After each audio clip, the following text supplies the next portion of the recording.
Takže srdečne vás vítam všetkých, milí študenti, vážené kolegyne, kolegovia. A dovolte, aby som zahájil tento netradičný krst tejto knižky, ktorá je už treťou v mojej kariére. Tá prvá vznikla ešte pred 20 rokmi, to bolo to dosť dávno, na 19 rokov. A tá druhá pred 2 rokmi, hej. No a teraz toto. Na úvod by som chcel sa poďakovať Fondu na podporu umenia, lebo bez ich finančnej podpory by som určite tú knihu nevydal, už teda vo vlastnej režii ako živnostník. No a na úvod len toľko, Frédéric Chopin a jeho interpretácia. Záujem o túto tému siaha ešte do mojich konzervatoriálnych čias, to sú druhá polovica 80. rokov, prvá polovica 90. Keď som sa veľmi intenzívne zaujímal o tom, kto ako hrá toho Chopina a kedy je to lepšie, kedy je to horšie, kedy uspokojí to viac, to poslucháče, kedy uspokojí menej.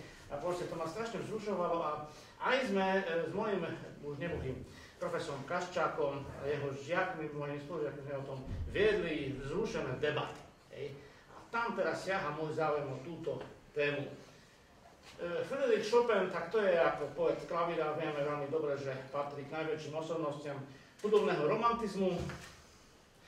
Ja by som už teraz o chvíľočku teda chcel poprosiť pána kolegu, aby prišiel zahrať, ale ešte predtým poviem toľko, že nocturna patria k takému hudobnému druhu, o ktorom môžeme povedať, že je to tzv. Nočná hudba. Sú to mimoriadne poetické, lyrické 5-6 minútové kúsky, väčšinou v malej trojdielnej forme. Chopin ich napísal 21. A teraz jedno takéto nocturno nám zahrá na úvod toho nášho stretnutia pán kolega Erik Jambor, ktorého týmto pozývam na pódium. Vypočujeme sa nocturno Handel opus 32, číslo 2. Nech sa ti páči.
ďalšej povinnosti, ktorá je veľmi naliehavé, takže bohužiaľ musí odísť.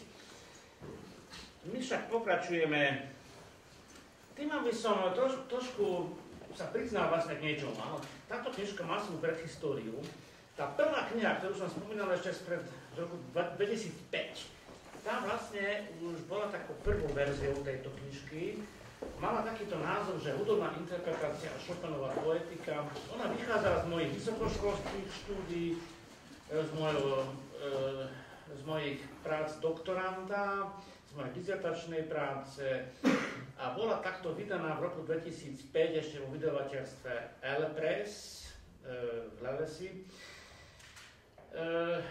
Avšak je treba povedať, že táto kniha ešte bola v znamení takej zvýšenej vedeckosti. Áno, tam bola tá akademická, ten akademický nárok, hlavne tú hudobnú interpretáciu takto ako hudobnú vednú disciplínu vlastne rozpracovať a toto bolo akože také prvoradé. Ovšem, mnohé pasáže z tejto prvej knihy som prebral aj do tejto. Áno. Avšak nie je to druhé vydanie, je to nová kniha s novým názvom, aj keď vychádza z tej prvej, ale predsa je to už niečo nové. No a ešte treba povedať, že tá prvá kniha už dneska samozrejme, že nedostačujú, je to dávno preč z pultov vydávať teda knihkupectiev. Ani graficky to nebolo úplne najšťastnejšie riešené, no ale bola to predsa prvá kniha. Teraz, čo sa týka tejto knihy Frédéric Chopin a jeho interpretácia, už som teraz spomenul Fond na podporu umenia. Chcem sa poďakovať aj ďalším spolupracovníkom, ktorí majú svoj podiel na výslednej podobe. Áno, či už je to pán kolega Lubinský, ktorý ako jazykový korektor odviedol dobrú prácu, pani bývalá kolegyňa, teda Meščanová, ako editorka, pán Tomojka, ako grafik a autor obalu. No a teraz si vypočujeme zase niečo úplne iné. No. Jednu Chopinovú etudu, ktorá je tu, myslím, že dosť známa. Chopinové etudy sú takými prvými koncertnými etudami, ktoré nie sú len technickými cvičeniami, ale je tam veľmi závažný a veľmi hlboký hudobný obsah. Čiže tam vlastne tá poézia ide ruka v ruke s tou virtuozitou. Chopin napísal 27 etud, ale tie opus postumus teraz ako sú mimo trošku a tie prvé dva cykly sú opus 10, opus 25.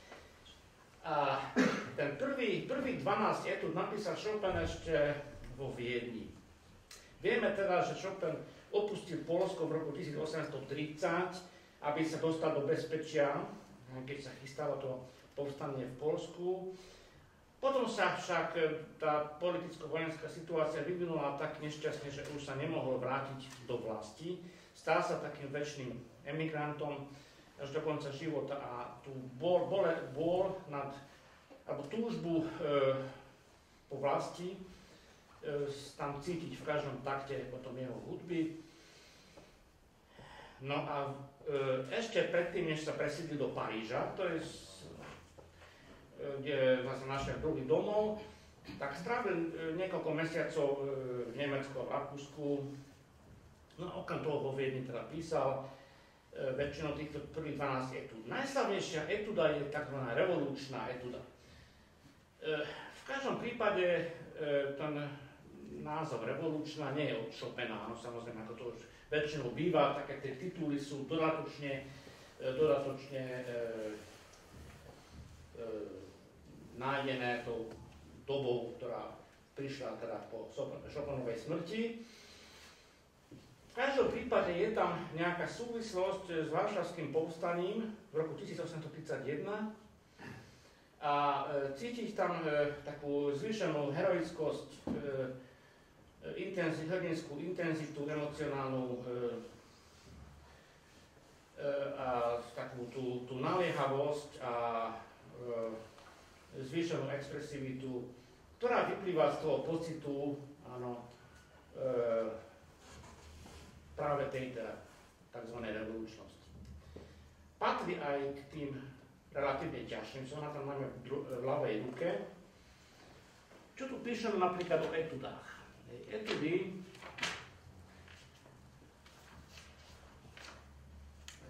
to teraz neviem nájsť. Preludia. Etudy.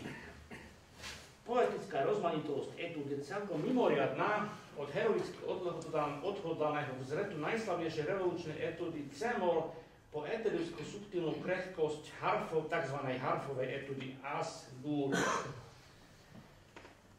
No a nám teraz ukáže, ako vyzerá tá heroicky odhodlaný vzret revolučné etudy. Popredný žiak 6. ročníka Jozef Skreča, ktorého týmto volám na pódium.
čas popri povinnostiach na základnej umeleckej škole tiež musí teda utekať preč.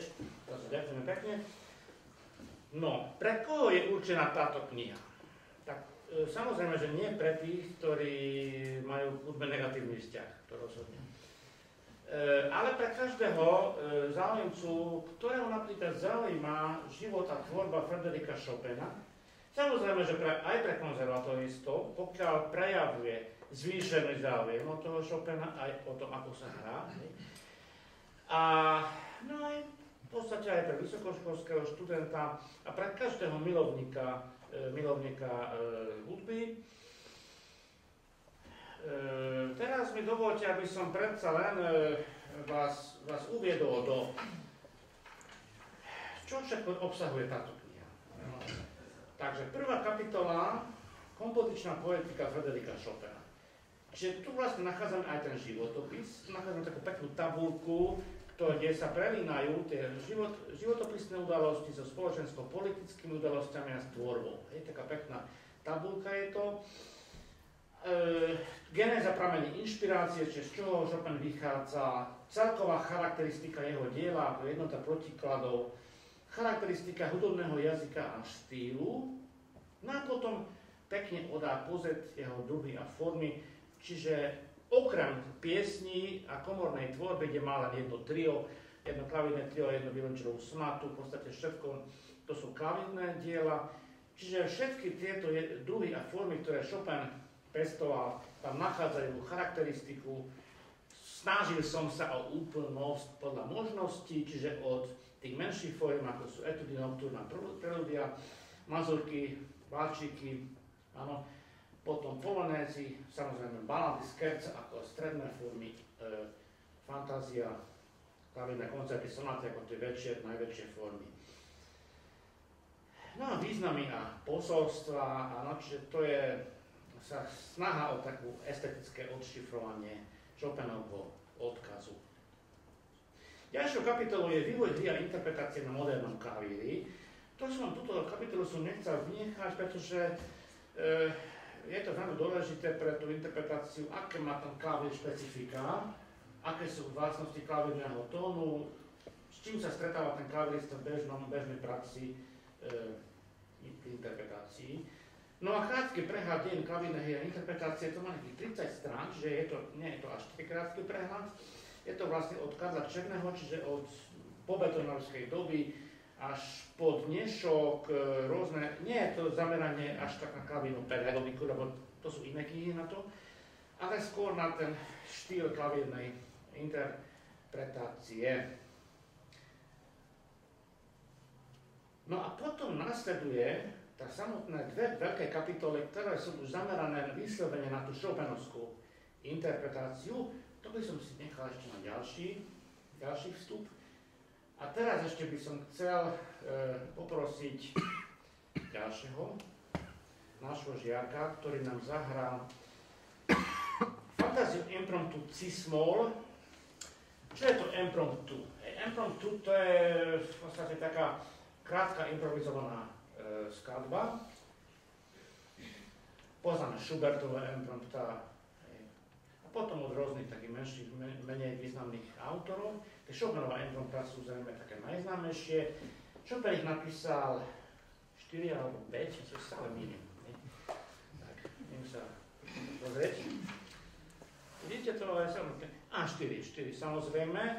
No a to, ktoré si teraz vypočujeme, to je fantázia impromptu, ktoré však pôvodne zostalo v rukopise. Chopin nariadil, aby sa nevydané rukopisy spálili, ovšem jeho následovníci to nedodržali a vydali to všetko. Myslím, že sa môžeme z toho len tešiť. Táto fantázia impromptu je ďaleko najznámejšia, najobľúbenejšia. Ja neviem, či je to tým zvláštnym polyrytmickým štruktúram v pravej a ľavej ruke. Áno, má to malú trojdelnú piesňovú formu, ako tak často u Chopina. V strednom dieli Chopin vymyslel úplne nádhernú melódiu, ktorá patrí k tým najspevnejším v jeho tvorbe. No, dnes patrí k najhrávanejším opusom autora, ako som spomínal, kým o ostatných skladbách tohto druhu sa to povedať nedá. Čiže tam sú ešte potom Fis-dur, Ges-dur a As-dur. No As-dur ešte to také často hrávam, Fis-dur a Ges-dur menej, dajme tomu. No, tak si vypočujeme teraz fantáziu impromptu cis-moll a týmto volám na pódium ďalšieho žiaka 6. ročníka Jakuba Penkerta.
vám trošku povedať nejaké informácie o ďalších tých dvoch ťažiskách, sa povedať o ťažiskových kapitolách knihy, ktoré majú názov Historické exkurzy Chopinovskej interpretácie a diela interpretácie porovnávania. Čiže tá prvá kapitola, to sú tie historické exkurzy, ktoré to sú väčšinou kratšie skladby, ktoré teda sú rozoberané z hľadiska interpretácie takých významných historických osobností, ako napríklad Teodor Rešetický, no, v konfrontácii s tými novšími. Takže to sú tie historické exkurzie, tam nachádzame také diela ako Nocturno Desdur, Polonéza Asdur, Scherzo Hamor, Preludia, plus 28 a Valčíky. Napríklad Valčíky sú uvádzané v interpretácii Dinu Lipattiho, ktoré ako taká už teda dávno zostala klavirná legenda Rumunska, a Zoltán Kočiš, ktorý pred 8 rokmi zomrel ako taktiež maďarský vynikajúci klavirista. Fantázie F-moll, tam nachádzame napríklad Artura Benedetta Michelangeliho a Solomona, čo tiež akože také významné historické osobnosti. Diela interpretácie porovnávania, tak tam ide predovšetkým už ťažisko na tom porovnávaní, pričom nachádzame aj, dá sa povedať, že štruktúrne analýzy tých skladieb, nie všetkých, ale väčšiny. V tejto kapitole máme také diela ako Scherzo Cis-moll, sonáta B-moll, preludia opus 28, tie preludie sú nachádzané dvakrát, áno, čo duplicitne, sonáta H-moll, balada F-moll a Polonéza, Fantázia a Astur. Čiže to sú také ťažiskové diela, ktoré sú spomenuté. A tu nachádzame takých klaviristov ako napríklad Evgenij Kissin, Christian Zimmermann, Emil Killer, Sviatoslav Richter, Mauricio Pollini a tak ďalej. Na konci knihy je zoznam klaviristov, ktorých nahrávky figurujú v tejto knihe podľa roka narodenia, čiže od Teodora Rešetického až po Beatrice Rana. Čiže Rešetický sa narodil 1830 a Beatrice Rana 1993. Dokopy je to 49 klaviristov. Snažil som sa o reprezentatívnosť, aj keď samozrejme, že môžeme mať rôzne výhrady, že prečo ten alebo ten druhý tam nefiguruje. Možno sa niekto môže zdať niekomu príliš málo podstatný, alebo dôležitý, alebo slávny. No ale samozrejme, že to neexistuje na svete taký záväzný zoznam, ktorý by ustanovil, že týchto 100 klaviristov je jednoznačne najvýznamnejší v 20. storočí. To sa taký zoznam jednoducho nepoznáme. Na tom porovnávaní tých interpretácií je zaujímavé to, že dnes máme k dispozícii na internete nepreberné množstvo tých rôznych verzií týchto skladieb, v ktorom dá sa povedať, že je to taký neuveriteľný les, neuveriteľne hlboký les, a tam nevidíme tie stromy občas, možno sa nám strácajú. Takže keď tam dáme do vyhľadávača nejakú skladbu, tak sa nám objavuje 5-6 verzií a tie zďaleka nemusia byť tie najlepšie. Ale takmer všetko je na internete. Čiže my nám musíme presne vyhľadávať, dať tam to názov skladby, interpreta a väčšinou dostaneme výsledok, ktorý chceme. Takže tieto informácie nie sú väčšinou spracované, alebo neviem o tom, že by boli spracované knižne. Je to vlastne taký pokus o systematizáciu týchto informácií. Čiže ak niekoho zaujíma, ako znie tá, ktorá skladba a ako je esteticky hodnotená v mojom ponímaní, môže si porovnať svoj individuálny dojem vypočutím si tejto skladby v tejto konkrétnej verzii. Posledná kapitola je Chopinovská interpretácia v 3. tisícročí. Tam už nemáme porovnávanie, tam máme, myslím, že 12 tých mladších klaviristov, ktoré napríklad ako Valentina Lisica, Lang, Helena Grimaldová, to som asi nevyslovil dobre, ale neviem, ako sa to vyslovuje, priznám sa, je francúzska klaviristka, perfektná, Julia Vangová, Katia Buňatišvili, Daniel Trifonov, Nikolaj Luganský. Michaj Pletnev je síce trošku starší, ale nefiguroval v tom predchádzajúcej kapitole a dodnes je mimoriadne aktívny. Beatrice Rana. A potom zo slovenských interpretov tam figurujú Miky Škuta a Zuzana Zamborská.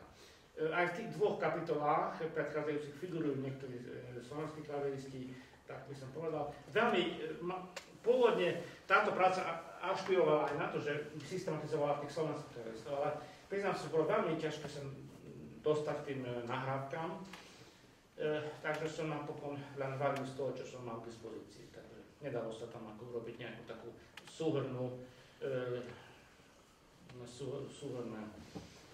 súhrnný výsledok. No, posledná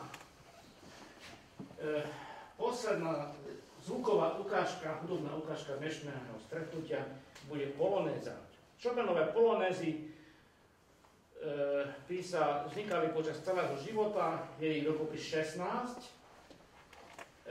Väčšina je ešte z mladosti, to sú také juvenílie, akože menej závažné, menej náročné. A potom 7 je tých polonéz, ktoré sa bežne hrávajú, ktoré sú podstatne náročnejšie a predstavujú väčšiu, značnú výzvu pre klaviristov. Tie polonézy vo všeobecnostiam je to poľský národný aristokratický tanec. Chopinové polonézy dajú sa definovať ako takú hrdosť nad veľkosťou poľského národa. Mnohé polonézy sú mimoriadne tragické a bolestné, ako Fismol alebo práve tá C-molová polonéza, ktorú vám zahrám o chvíľočku. Opus 40 číslo 2 je opäť v tej trojriadnej, malej trojriadnej, skôr veľkej trojriadnej piesňovej forme. A hlavne teda tie okrajové diely sú mimoriadne, sú predchnuté takým tragickým pátosom, kde ľavá ruka hrá tú tému. A stredný diel prináša takú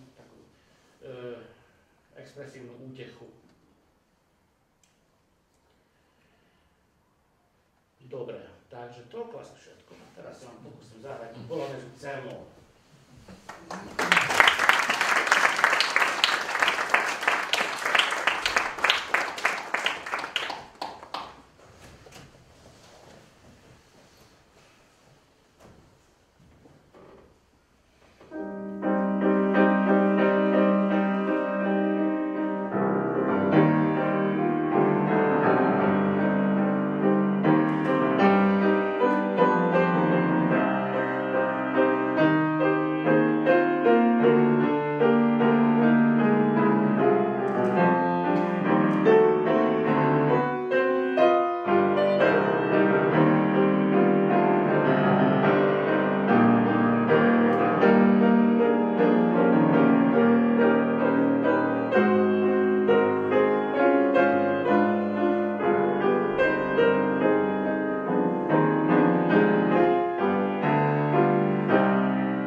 by som sa ospravedlnil tým, ktorí zajtra pôjdu na koncert učiteľov v rámci Dňa otvorených dverí, lebo tam budem mať zase tú pohľadu. No a tak si vypočujte ešte raz. Snáď vám to neublíži. No a teda, že v podstate sa blíži pomaličky koniec nášho stretnutia. Takže ešte skôr, než zavolám Krstného Otca, tak chcel by som samozrejme, že veľmi srdečne ponúkam túto knihu za uvádzaciu cenu 10 eur. Mohlo byť aj 9 alebo 11, ale to sa tak dobre počíta. Nie sa nemusím vydávať.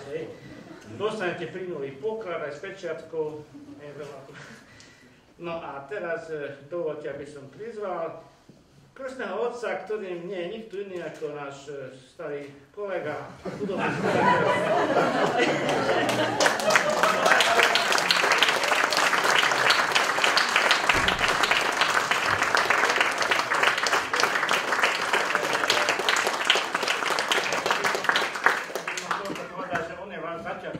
Všetkých mojich kníh.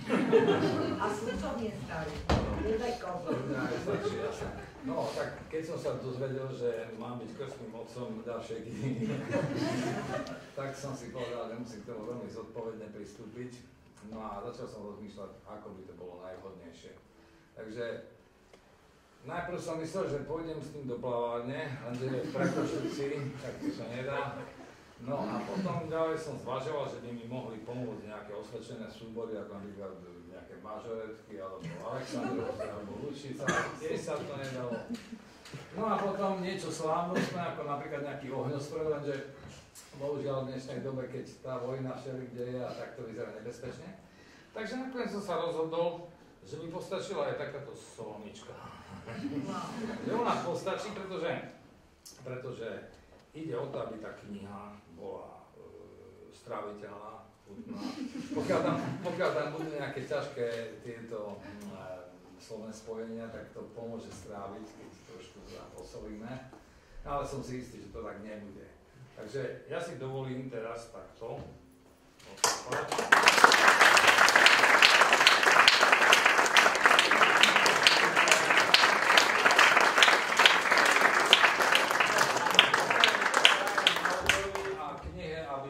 Všetkých veľmi príťažlivá, stráviteľná, aby vám toho veľa priniesla. Neviem, či tu máš dosť kusov, lebo to je dosť veľa ľudí. Takže no a teším sa na ďalšie knihy. Ďalšie bude o tebe. O mne?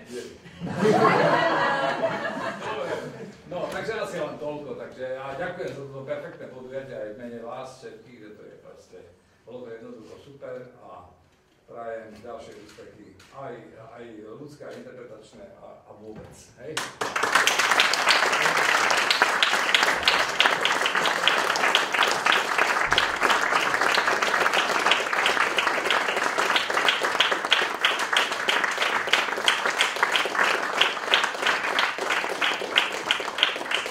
Ďakujem pekne, no a teraz už nastala etapa neviazanej teda zábavy alebo spoločenského stretnutia a ja si teda ujmem svoje miesto a vám všetkým prajem pekný deň. Ďakujem.